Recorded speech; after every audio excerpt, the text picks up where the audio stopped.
How's it going, guys? Welcome to the FM Dugout. We are back with Rescue Rangers, and today we have a potential title decider as we take on none other than Celtic at home. And we're 4 points clear with 3 games to go, so a win today will secure us the title. Celtic, if they win, 1 point behind, and that's really going to leave us with a nervy finish to the season. As you can see from the form in the league, Celtic have been in great form. They now have a new manager. They sacked Fernando Hierro. Paul Lambert has come in and has managed to steady the ship somewhat. We could have won the title by now already, but the last couple of games we've slipped up with a couple of draws. So I'll go through those fixtures because I didn't do a highlight reel for those ones since the Marseille game. So we'll go through that. As far as the team is concerned for today, I think we're okay. Henrik Karlsson is out with a torn hamstring, but he's not really playing. He played in the cup game against Albion Rovers, scored, and then got a torn hamstring, so he's out for the remainder of the season. A few things player-wise, I guess. I have transfer listed Alexander Butner. The reason being, he's on 20,000 a week. He's not really played a great deal this year. He's played fairly well. I mean, the 7.44 in Europe looks great, but that's mainly because of the games earlier in it, I think. My goodness, he's wanted by a lot of teams there. I've basically offered him out at his value, but I think bids have come in at 750k, so I'm happy to kind of cash in that and get some money coming in. Given the fact Jack Robinson's coming in, I am potentially looking at Angelino as well at Man City. So yeah, that's what's going on in that space. But he's potentially going. Garner's now wanted, but probably only on loan given his wages. Kiernan was definitely on loan. Vincent Sasso is wanted as well. Oh, there you go, Palermo. I actually think somebody came in with a bid in January for him. I can't remember who it was, but I told him to go away. He's been pretty good for us, and until I can get better players in, I'm not going to look to let these guys go. Right, anyway, fixture time. Let's have a look at the games that we had. So after the Marseille game, 5-2 away win at St Johnstone. Took the lead, then went 2-1 down, and it took us until the second half to really motor into any kind of gear other than first. And yeah, I mean 5-2 in the end, it looks good, but few worries defensively. Just both goals coming from Graham Cummins, balls into the box, and we just didn't deal with them accordingly. So again, I will need to look at central defenders in the summer. Given the fact Kiernan I'm looking to get rid of, Wilson will be going, Plegazello will be coming back on loan, from loan, and we'll see how he can do next year. Then we had Albion Rovers in the Cup, and rather uninspiring 1-0 away win. I did play a weakened side, I guess. Apart from the almost ever-present James Tavernier, I really don't have anyone to play in that right wing-back position who I feel comfortable playing other than Tavernier, so he played there. Partick Thistle 2-1 at home. A man sent off, and it looked as though that was what gave us the kind of edge, but then conceded a goal straight after. Again, it was another one of these games that just in control of it. I suppose you're not really seeing the full picture here because I haven't opened it. In control of the game and just not able to really kind of kill it off in any way, shape or form. Then Wraith Rovers 2-0 win at home. Fairly kind of normal stuff. Again, not playing particularly well. You can see the player ratings are not very high. Then a 4-1 away win at Aberdeen, which was another cracking win for us up there. Good performance from the front too. Dan Crowley chipping in with a goal that day. Once again, Tavernier outstanding in the right wing. Lee Wallace 6.3, and it shows, you know, I really do want to kind of get the team to be better in each position. I feel that I'm quite happy with how midfield's going, although Benacer is only on loan, so again I might need to look at that position. Up front with Patrick Bamford coming in, Waghorn's been in fine form, Clough is doing well, Rudden's coming through. We also got a new regen, I'll just show you him at the moment. I was quite excited about him. Stephen Wilson, they seem to think 4.5 potential, so I'm really quite excited at him. 16 years old, he will probably be getting in towards the first team next year. every now and then. Zach Rudden potentially out on loan. We'll see. He's getting to the stage where he really needs to play regularly, and it's not going to be here at the moment. Then comes the 2 disappointing games. 2-2 draw against Dundee at home. We were 2-1 down, managed to pull it back in the second half, and again, just unable to find that kind of killer touch. Again, pretty much in control of the game, maybe not so much in possession this time. Dundee really sitting in. Paul Hartley gets his team to just, park the bus really and try and hit you in the counter-attack. Then there's 1-1 draw away to Hibs, and again, a game where we probably should have done better up front and got got the win. So it was disappointing from those 2 games not to come away with more than just 2 points out of available 6. As I say, today the title would have already been decided had we won. Would it? No, we would have only been 6 points clear. If we had won both, we would have won it. Then a 4-2 win against Thistle, managing to recover. We actually played a kind of second string team apart from Waghorn and Clough. So we had Burt in the attack in midfield, Latorte, Thompson, Crooks was listed there. It's a weird place. He wasn't playing as a central defender, he was playing as a defensive mid. But yeah, a couple of goals for Waghorn, a couple for Clough.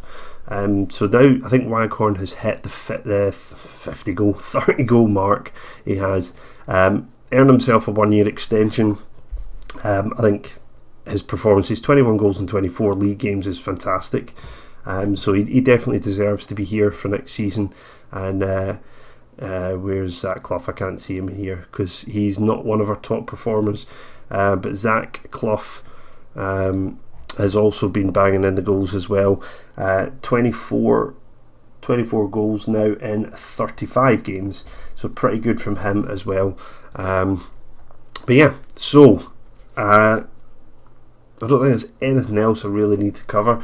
As far as we're doing finance wise, we've still got 4 million in the bank at the moment, so overall I think this season 2.4 million profit.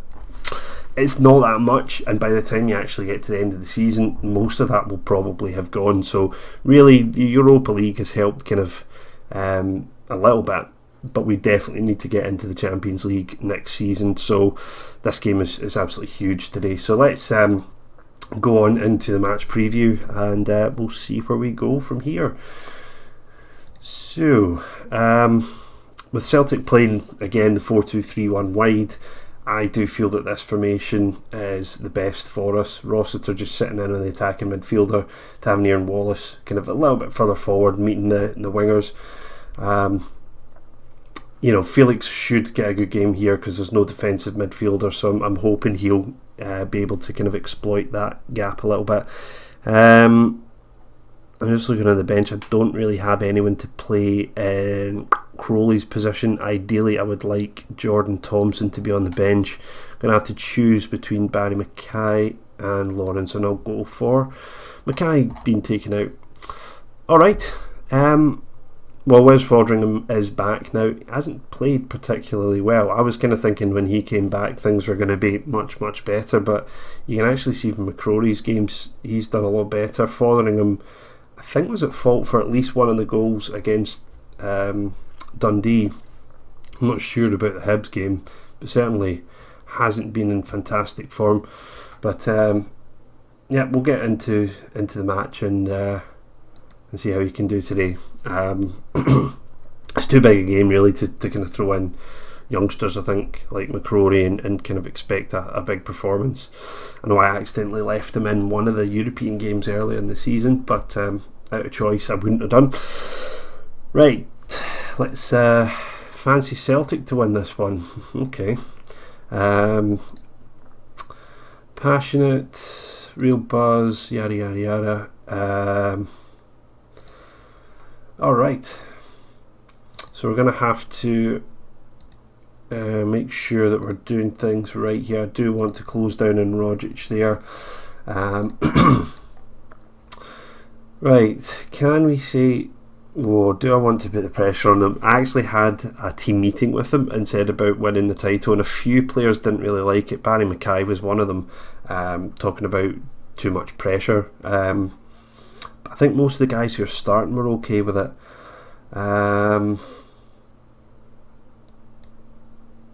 Okay, one person took it well. Nobody looking motivated from it though, which is a little bit worrying. But the other thing I do want to do before we get into it is tell Rossiter to man mark Rogic, and I want him to close him down. Don't want him getting any space whatsoever. So yeah, let's get the game underway and take my speed down again.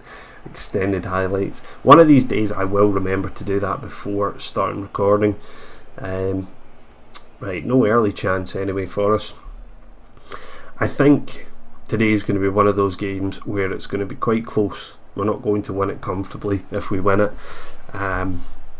A draw wouldn't be the end of the world because a win in our next match will secure the title, but really losing is just kind of unthinkable for me here. To only be 1 point ahead going in with 2 games remaining is not a good position. But here we are on the left wing with Wallace, 2 men closing him down. Plays it in towards Waghorn at the front post, and he's put that wide. That's a good chance in the first 10 minutes as well. But we settled in okay. We've got most of the ball, and we've had a chance so far. So the players do look up for it as Waghorn takes the ball in from the throw. Benacer, and it's taken a knock and it's gone in. And that's his 4th goal of the season. Now, just how big a deflection was that? Are we going to see a behind the goal replay here? Because I just want to see if that's taken a big knock off someone. No, we're going to see it from the sideline. And Waghorn plays in. Benacer with the first time left foot volley. Actually, that didn't hit anyone, but I don't know where the goalkeeper was diving in that. Didn't look like it hit anyone. But a cracking start for us. And as things stand, the title is coming to Ibrox. But here comes Lee Griffiths. He has other plans, and he's charging towards the box. Cooper with a great challenge there just stopped him dead in his tracks. Rossiter already on a yellow card, so we're going to have to watch out for that one. I've pretty much told him to annihilate Tom Rogic as Griffiths now gets towards the box. This time his shot gets blocked for a corner. A little bit disappointed there. Felt we could have done something more in the counter-attack. But here we are with the corner kick now. Played in by Galarreta. Headed away by Felix, I think that was. Galarreta's going to get another chance. Finds Lichnowsky 30 yards from goal. Dummett. And we're pushing them back now. That's what we like to see. All the way back to Mings. Who launches it forward and presumably lost possession. Just seeing Celtic coming back into it a little bit more now as Rogic fires that just wide. I don't know if they changed the formation or anything. Can't really see because it hasn't gone back onto the stat screen. Tavernier giving that away cheaply and the cross hitting the first man. Celtic definitely are coming back into this now. I'm a bit annoyed that we've kind of let a good start slip. One thing I do want to do actually before I go any further, I'm just noticing the players backing off of Lee Griffiths.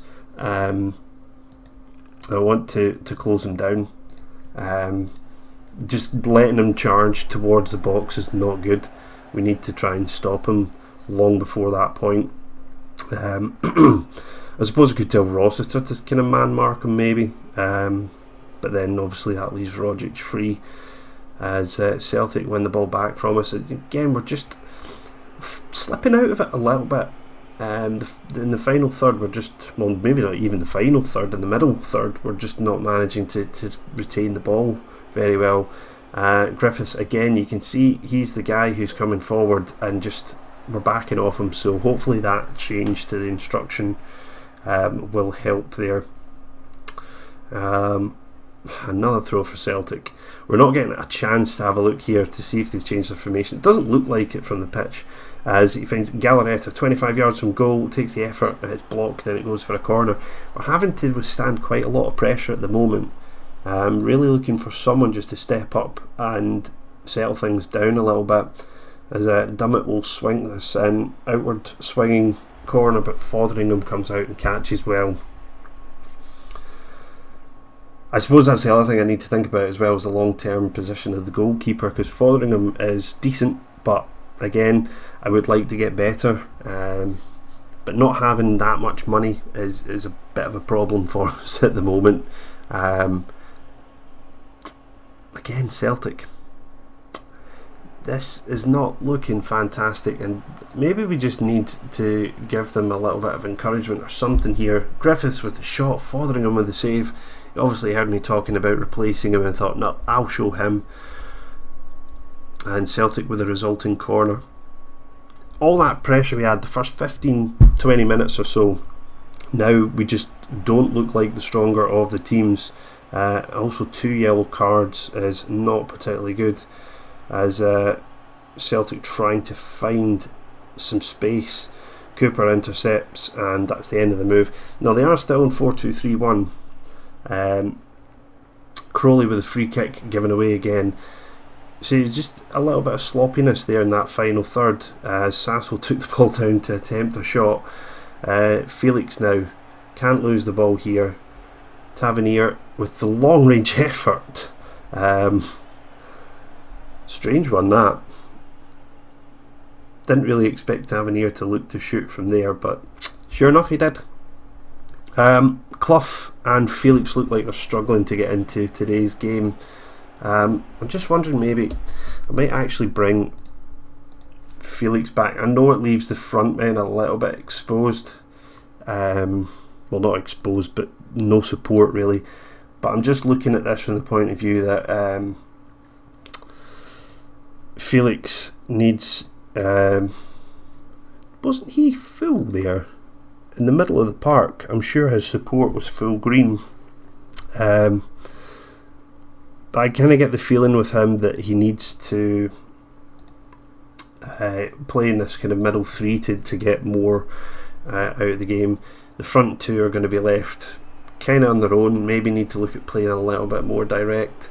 But I'm seeing that we're losing a lot of possession in the middle of the park, and that's not really good. As the ball falls to Campbell, great save from Fotheringham, and he's really keeping us in front here at the moment. Zach Clough's had a poor half, and Felix as well. I don't want to be too tough on them, but I'm certainly going to be, with the guys that are playing 6.3, I have to tell them that they are not doing well enough. Fortunately, they've taken that well. Still Waghorn, there's more to come from him. The rest of the midfield, it's not really having an awful lot of effect on anyone. I'll see how the change goes, and see if we can, I don't want to say retain possession, because that just generally tends to slow down the play, but certainly having another man in the middle of the park there should help, as we try to work our way towards the goal mouth, and Clough giving it away. Obviously not taking my words on board. And stat wise now you can see Celtic are definitely the kind of dominant side in terms of chances. Possession's pretty even at the moment. Obviously, we are playing control. I'd imagine Celtic are more of an attacking mentality at the moment, because they absolutely have to win this game. Even a draw probably isn't good enough, as Joe Campbell fires that high and wide, and as long as he keeps doing that, I'll be okay. But I do think we need to look at changing up the personnel. Felix is improving a little bit in midfield. Chance here for us now with Tavernier's free kick on the left, header from Clough. It's blocked, and it goes for a corner kick. Celtic have made a substitution now. Pazdan, I think it was, that said to come on. Don't know anything about him, who he is, as Tavernier fires it in towards a penalty spot. Felix picking up the rebound, and he had a man there in support. He's chosen to go himself, managed to get it back into the box. Benacer now, Sasso out wide on the right, back to Felix, back to Sasso. I would much prefer it to be sitting with a player that's more attacking minded than Sasso there. Now finding Tavernier, that's better. Waghorn in space, dropping a little bit deep. A long range effort. If that had gone in, that could have been a goal of the season contender. Waghorn obviously full of confidence at the moment. That's an absolutely stunning effort, as Felix takes the corner now, and it's a penalty. Lichnowsky with the push, I believe, maybe? I don't know. Now Waghorn with the chance to put us 2 in front, and this is not a get out of jail card, but it certainly is a go straight past goal type thing here, because we were under the cosh a little bit in that first half. Let's see if Waghorn can finish. Steps up and he calmly tucks it into the right hand side there, just by the post. 31st goal of the season for Waghorn. 2-0 up, half an hour to go. It's looking good. It's really, really looking good here for our first title since 2011. Coincidentally, by the way, I didn't point it out when I looked at the league. You can see it there now. Hearts sitting bottom. Now, they finished second last year, and now they're potentially going to get relegated back to the Championship yet again. So it's kind of surprising to see that. Right, okay. Ramble on as the clock is moving on. So we're 65 minutes now. I think Felix has improved. He's gone up 0.2 in the second half. Certainly looks to be getting a bit more involved. I'm just wondering whether to change the formation a bit, and pull on an attacking midfielder and pull Clough back rather than doing Rudden, just to kind of shore things up a little bit more. What on earth does that get called? 4-1-3-1-1 DM wing back. It's getting pretty crazy now. We'll go with Tom Lawrence for this, I think, and advanced playmaker attack, so hopefully he can link up a little bit with Waghorn. Obviously I'm not expecting to score a great deal out of the final 25 minutes changing to that formation. It's all just about keeping things controlled and just not really giving Celtic a lot of space in the middle of the park as Waghorn's free kick goes over the bar. I'm surprised Tavernier didn't take that. I'm pretty sure he is my first choice free kick taker, certainly from the left position. Right, what do we have here? Crowley, free kick on the right, whipped it in, looking to Sasso, can't find him. Rossiter, I really need to try and hold on to this summer. A lot of interest probably going to be sniffing around him. Sasso wide on the right again, and this time he loses out, and this is where it's dangerous. Christie now coming forward, it's tracked by Rossiter, doesn't put the challenge in. Griffiths now gets the ball, blocked shot. Sasso will clear it for a throw in. But that's always what you've got to be wary about up at that end of the pitch when you've had a set piece of some sort. You really need to keep the ball and allow the defensive players to kind of work their way back. But obviously with Sasso having the ball, he was the man that lost it. As Lustig faces off against Wallace here on our left wing into Rogic. Griffiths now right-footed effort. I'm not going to worry about that in the slightest. Clearly a very much one-footed player. Now Celtic have actually changed the formation a little bit. I'm just wondering if I need to change anything around here. Obviously not looking to use the wing a great deal, so I'm wondering whether Tavernier, I can tell Tavernier now to go and get a little bit further forward. Rossiter should still be man marking. Right, he's man marking Christie now. I'm going to take off tackle harder. I don't want a red card in the last. I can't take it off Benacer because he's a ball winning midfielder, which is what you're meant to do. But yeah, I don't want a red card in the last 15 minutes or so. That would really set the cat amongst the pigeons. Mings now 25 yards from goal onto his left foot, and he's rifled that into the top left corner. Ironic that he was one of the guys I was trying to sign early in the season, wouldn't sign for me, but he signed for Celtic, and that's a good finish from a left back. Not being picked up there, few touches to control, not one touch, and he's put that away. And now obviously the worry is that the momentum is going to be with Celtic, and 10 minutes to go. Waghorn giving the ball away. Yeah, this is getting a little bit frustrating here. We're going to have to tell him to retain the possession. So Gomez now in the box. He skied that. If it wasn't for the fact that we could win the title with a win here, I probably would try and hit them while they're breaking forward. We're kind of playing into their hands, sitting back a bit. But yeah, I just don't want to get caught out on a counter-attack or anything. But here we go with Crawley forward to Waghorn. He is on his own here, and he loses the ball. And I think Sasso played Christie onside there. Cooper, what an interception that was. Absolutely vital. But now we're just lumping the ball up the park and losing possession. This is the way games usually go. The winning team are just very, very nervy towards the end. Christie with the effort, and Fotheringham should have done much better than that. Disappointed he didn't hold on to it, because it now gives Celtic a corner. As I said at the start of the game, a draw wouldn't be disastrous for us, as we'd only need to win our next game. But to win the title against Celtic at Ibrox would make it very, very sweet indeed. And the clock is now ticking down. Wallace with the throw. This is a good thing about doing extended highlights, because you don't know whether it's going to be an actual chance, or it's just going to be a kind of a little highlight and nothing comes of it. But now Celtic are breaking forward here with Zagomez. He's going to look up towards Griffith. He misses him. A poor ball in. That was a glorious chance for Celtic on the break there. That would surely have resulted in the equaliser. And we're now approaching the last minute and a half. It's not been a fantastic performance from us by any means, but it's been professional. We were lucky, I think, to get the penalty. But Wallace now, with the deflected cross into Herrera's hands with a minute on the clock. Surely Celtic have one chance left here. Zagomez picks it up.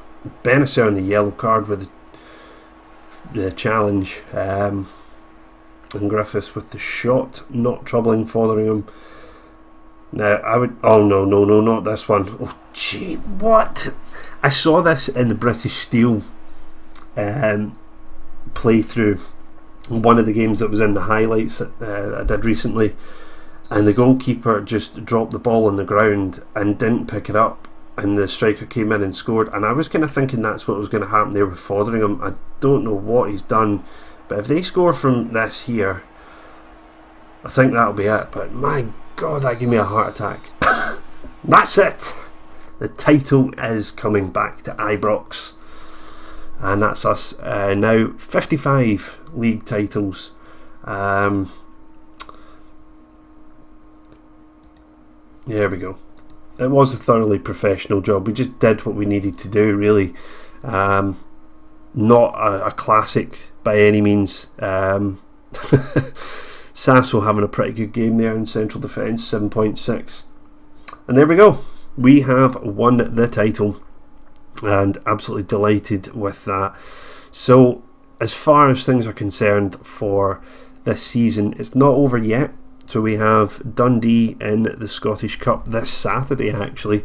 I'm not going to live comment, because I just want to get towards the end of the season. If we lose, we lose. If we win, then I'll do the final. Can't remember who the other teams were. Was it Hibs and Hearts in the other semi-final? So yeah, should hopefully be a domestic double for us.